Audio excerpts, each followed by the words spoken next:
जटा कटाह सब भ्रम भ्रमन निलिप निर्झरी विलोल बीच वल्लरी विराजमान मूर्धनि।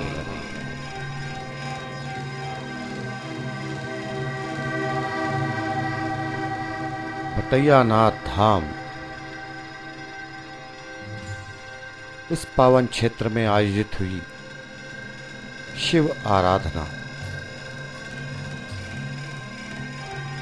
सतना जिले के विभिन्न स्थलों से लोग यहाँ एकत्रित हुए शिव आराधना के लिए।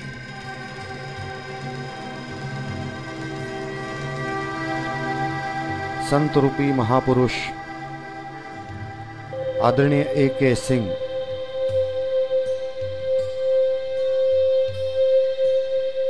जिनके मुखाग्र बिंदु से लोग उत्सुक थे शिव आराधना सुनने के लिए।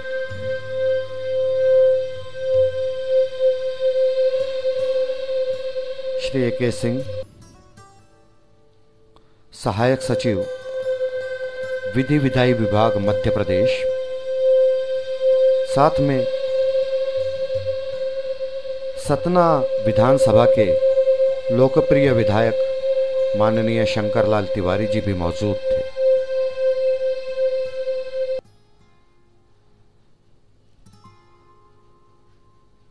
इन सब भगत जनों का जमावड़ा यहां लगा था शिव की आराधना के लिए।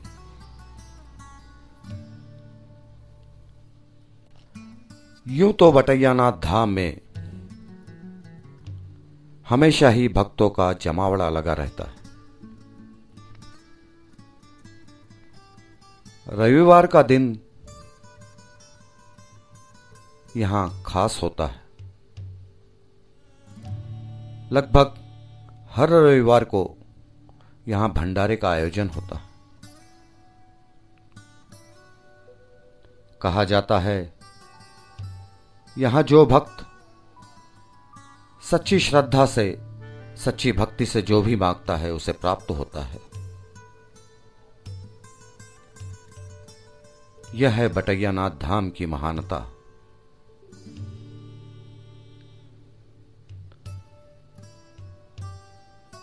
और आज का दिन बहुत ही खास है।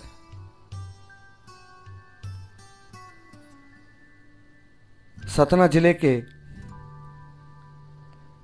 अधिवक्तागण भी इस स्थान पर एकत्रित हुए हैं।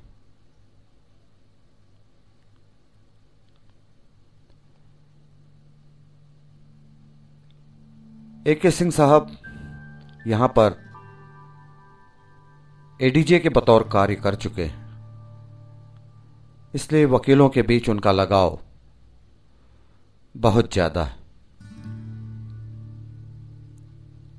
सतना शहर के वकील अधिवक्तागण उन्हें तहे दिल से चाहते भी हैं।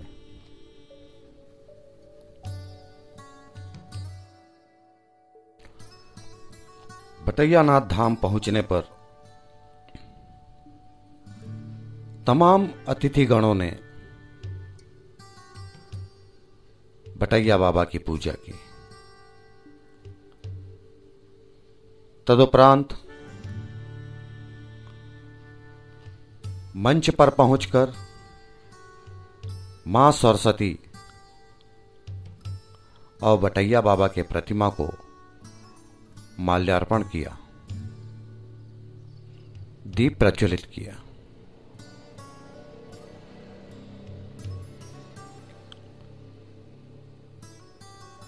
भक्तिमय वातावरण में अपार जनसमूह यहां एकत्रित हुआ।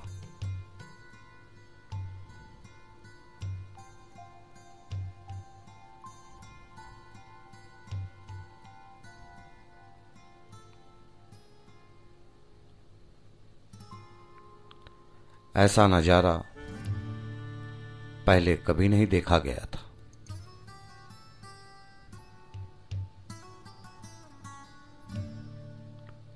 हर एक के मन में भटैया बाबा के प्रति श्रद्धा थी, भक्ति थी। और हर एक के दिल में एक उत्साह था।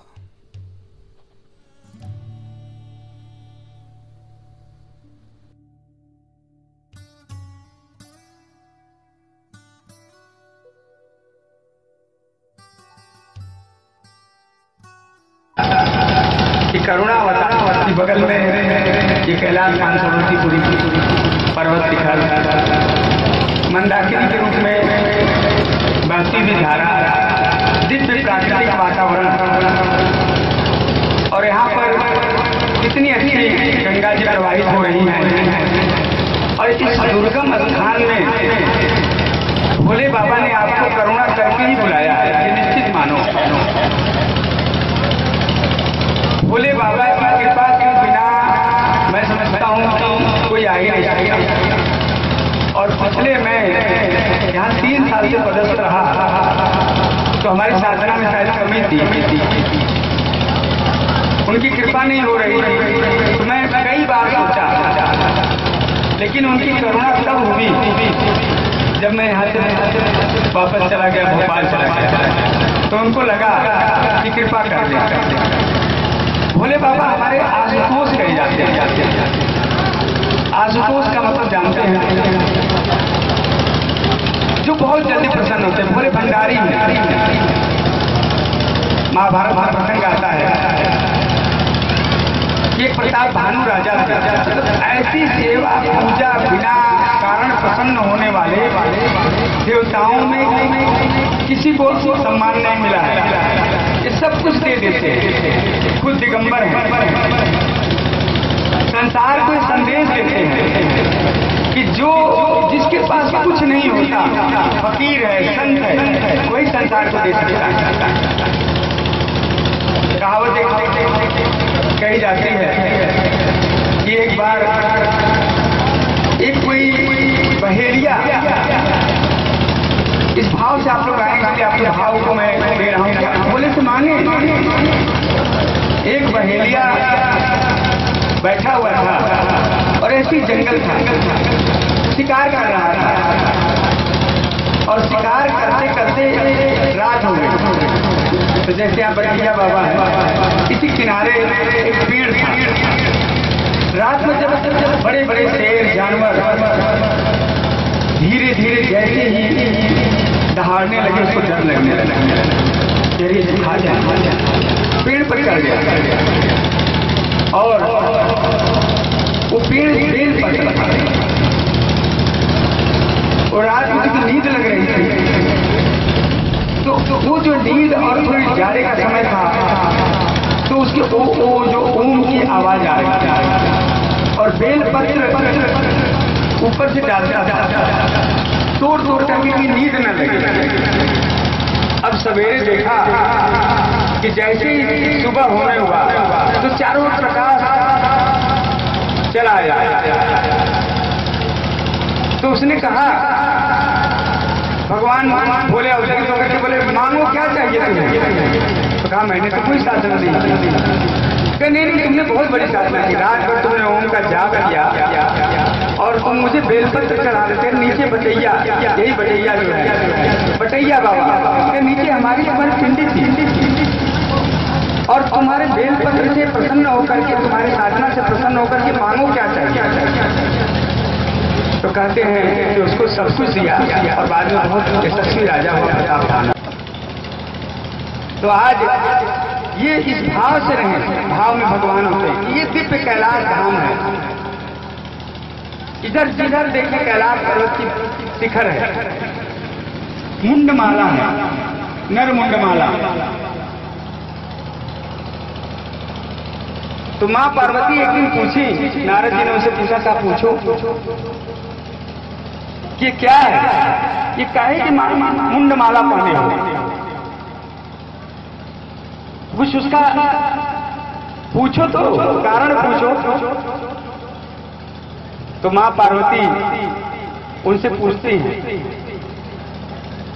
कि ये बताएं कि आप गर्दन में इतनी मुंडमाला क्यों पहने हुए? तो कहे नहीं, रहने तो कोई बात नहीं बताएंगे। नहीं बताइए। तो भोले बाबा ने कहा कि ये तुम्हारे जो 108 जन्म हैं उसकी माला मैं पहना। तो कहे मेरे 108 और तुम्हारा कोई जन्म नहीं। तो कहे मैं अजन्मा हूं, सृष्टि का जब से आदि अनंत हुआ तब से मैं हूं। तो कहे आप अजन्मा क्यों हैं और मैं बार बार जन्म और मृत्यु लेती हूं? कहे मेरे पास दिव्य कथा है, दिव्य सत्संग है, जिसके कारण ये मैं अनंत समय तक कभी भी जन्म मृत्यु को नहीं प्राप्त होता। तो कहें ये कौन सी कथा मैं भी सुनना चाहता हूं। तो जो राम कथा जब मां पार्वती पूछती हैं तो उसके बाद जैसे उन्होंने कहा भी नहीं को तुम समान रघुपति कथा सकल लोक